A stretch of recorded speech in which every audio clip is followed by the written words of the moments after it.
Most gardeners plant the same vegetable variety every single year because it's the one sitting in every seed rack at every store, and they assume that popularity means it's actually the best option available. That's wrong, and it's costing American gardeners real food every single season without them ever realizing there was a better version of the exact same vegetable sitting right next to it. 8 of the most commonly planted vegetable varieties in this country are quietly underperforming compared to lesser-known alternatives that solve the exact problem the popular variety struggles with. I'm walking you through all 8, exactly what's going wrong with the popular pick, and exactly which variety to grab instead. Before we start, tell me in the comments which vegetable you've grown the same variety of for years without ever questioning it. Number 1 is Better Boy tomato. And I want to be clear, this isn't a bad tomato, it's just been outclassed for years while remaining the default pick simply because it's the name everyone recognizes. Better Boy is a hybrid slicer that performs reasonably well, but it's genuinely susceptible to blossom end rot in inconsistent watering conditions and produces noticeably lower yields per plant compared to some of the newer disease-resistant hybrids that have come out over the past decade.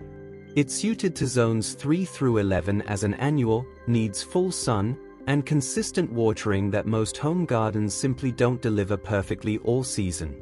Celebrity Tomato solves the exact same slicing tomato role but carries significantly better resistance to verticillium wilt, fusarium wilt, and nematodes, the specific combination of soil-borne problems that quietly tank yields in gardens that have grown tomatoes in the same spot for multiple years running. Celebrity also produces more consistently through temperature swings, meaning fewer blossom drop periods during a hot, unpredictable summer. Same spacing, same care level, same sun requirements as Better Boy. This is a genuinely direct swap where you're not changing your growing approach at all, just the specific genetics you're working with. Number 2 is Sweet 100 Cherry Tomato, wildly popular because the name promises exactly what people want: prolific sweet cherry tomatoes, and for the first several weeks of the season it delivers on that promise impressively. The problem is that Sweet 100 has almost no disease resistance built in, meaning in humid regions or gardens with any history of tomato disease, plants frequently decline hard by midsummer, right when production should be peaking. Hardy as an annual in zones 3 through 11, needing the same full sun and consistent watering as any tomato. Sun Gold solves this by offering that same intensely sweet flavor profile, arguably even sweeter according to most side-by-side taste tests, while carrying meaningfully better resistance to common tomato diseases that hit home gardens. The one honest trade-off: Sun Gold is an F1 hybrid, so you can't reliably save seed from it the way some gardeners like to with heirloom types, but for straightforward season-long production without a midsummer disease collapse, it's the stronger choice for the vast majority of home gardens. Number 3 is Market More Cucumber, an old standard that's been recommended for decades specifically because it's reliable and widely available, but reliable doesn't mean it's still the best option on the shelf. Market More is genuinely susceptible to powdery mildew, which shows up as a white dusty coating on the leaves in humid conditions and can shut down a cucumber plant's productivity weeks before the season should naturally end. It's suited to zones 4 through 11 as an annual, needs full sun and consistent moisture, and vines aggressively enough to need real trellis space. Diva Cucumber offers the same reliable production and mild flavor but carries genuine resistance to powdery mildew along with several other common cucumber diseases, meaning plants stay productive noticeably longer into the season in exactly the humid conditions where Market More starts declining. Diva is also parthenocarpic, meaning it doesn't require pollination to set fruit, which matters if your garden has inconsistent pollinator activity or if you're growing under any kind of row cover that limits bee access. Now here's something worth knowing before we go further. Number 7 on this list is a vegetable most American gardeners plant every single year without realizing the popular variety is actually the weakest performer of the entire category, and switching it out is one of the single highest impact swaps on this whole list. I'll get to it, but first, tell me honestly, Have you ever grown the exact same variety of something for years simply because it's what was available, without ever checking if something better existed? Number 4 is Blue Lake Bush Bean, an extremely common variety sold at nearly every garden center because it's been a dependable performer for generations.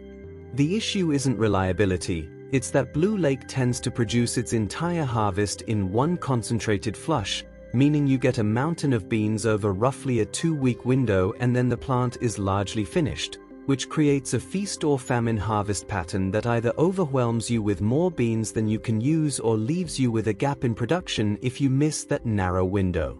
Hardy as an annual in zones 3 through 11, full sun, consistent watering during pod development especially. Provider bush bean solves this specific problem by producing a more extended, staggered harvest window instead of one concentrated flush, giving you a steadier stream of beans across several weeks rather than one overwhelming picking followed by nothing. Provider also germinates reliably in cooler soil than Blue Lake tolerates well, meaning you can plant it slightly earlier in spring without the poor germination rates that come from pushing Blue Lake into cold soil too early. Number 5 is Buttercrunch lettuce, a genuinely solid variety that gets recommended constantly for good reason. It has a pleasant buttery texture and reasonable heat tolerance for a lettuce. Where it falls short is bolt resistance in a genuinely hot summer. Once temperatures climb consistently into the 80s, Buttercrunch tends to bolt and turn bitter noticeably faster than some of the newer heat-tolerant varieties bred specifically for extended summer growing. It's hardy as a cool season annual across most zones, needs partial shade in hot regions, and consistent moisture to avoid stress-triggered bolting.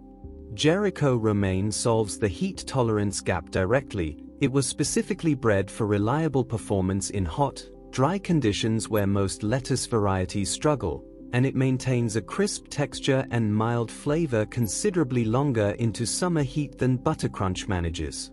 If your growing season regularly pushes into real summer heat before you're done wanting fresh lettuce, this swap alone can extend your harvest window by several genuine weeks.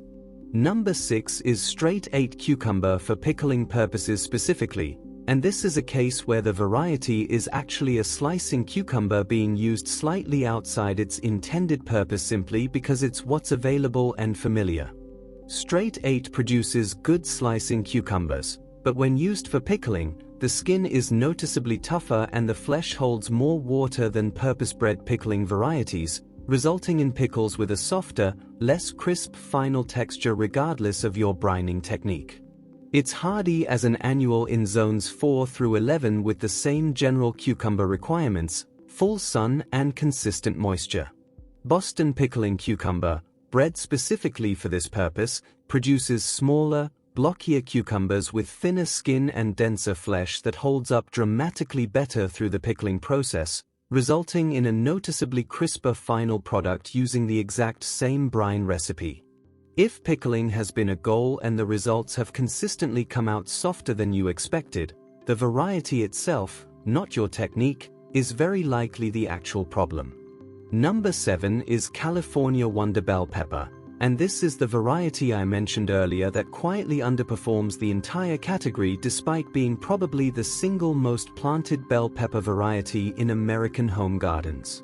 California Wonder is genuinely slow to mature, often needing 75 days or more from transplant to a fully ripened, colored pepper, and in shorter growing seasons across much of the northern half of the country, gardeners frequently end up harvesting peppers still green because the season runs out before the fruit fully colors to red, yellow, or orange, missing out on both the sweeter flavor and higher vitamin content that comes with full ripening.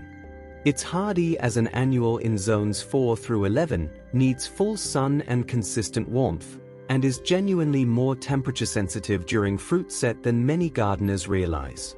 Ice bell pepper solves this directly by maturing significantly faster, often 10 to 14 days earlier than California Wonder, which in shorter northern growing seasons is frequently the exact difference between harvesting fully ripened, sweet peppers and harvesting unripe green ones simply because the clock ran out.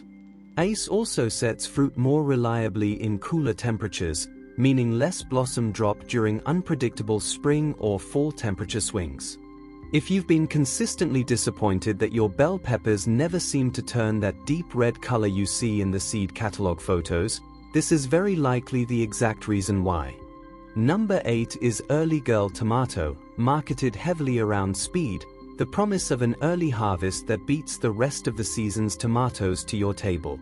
It does deliver an earlier harvest than most main season varieties, but the trade-off that doesn't make it onto the seed packet is a noticeably shorter overall production window and comparatively smaller total yield per plant across the full season compared to some other early varieties that sacrifice slightly less speed for considerably more total production.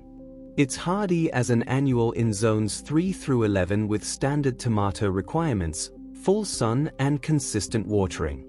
4th of July tomato offers comparable early speed, often ripening within the same general window as Early Girl, while maintaining stronger overall season-long production and noticeably better disease resistance to common tomato problems that tend to shorten Early Girl's productive window as the season progresses. If speed to first harvest matters to you but you've been disappointed by how quickly production tapers off afterward, this swap keeps the early advantage while meaningfully improving what you're actually harvesting across the rest of the summer. That's all 8. Every single one of them among the most commonly planted vegetable varieties in American gardens, and every single one of them quietly outperformed by a direct alternative solving the exact specific weakness the popular variety has. None of these swaps require different growing conditions, different zones, or fundamentally different care. In most cases you're planting the replacement in the exact same spot, with the exact same spacing, using the exact same technique you already know. What changes is disease resistance, harvest timing, texture for a specific use case, or simply how long the plant stays productive before it declines. If any of these explain a disappointing result you've had in your own garden without ever understanding why, that's exactly the kind of information this channel exists to deliver every single week. Tell me in the comments which of these 8 you're switching this season, or if one of these explanations just solved a mystery you've been dealing with for years without realizing it was the variety all along. And if this saved you from another season of the same underwhelming harvest, that's exactly why subscribing matters, because every video on this channel is built to give you the specific fix, not just a vague explanation of what might be wrong. The next video takes this same approach into the fruit garden, covering the popular berry and fruit tree varieties that quietly underperform compared to alternatives most American gardeners have never even heard of.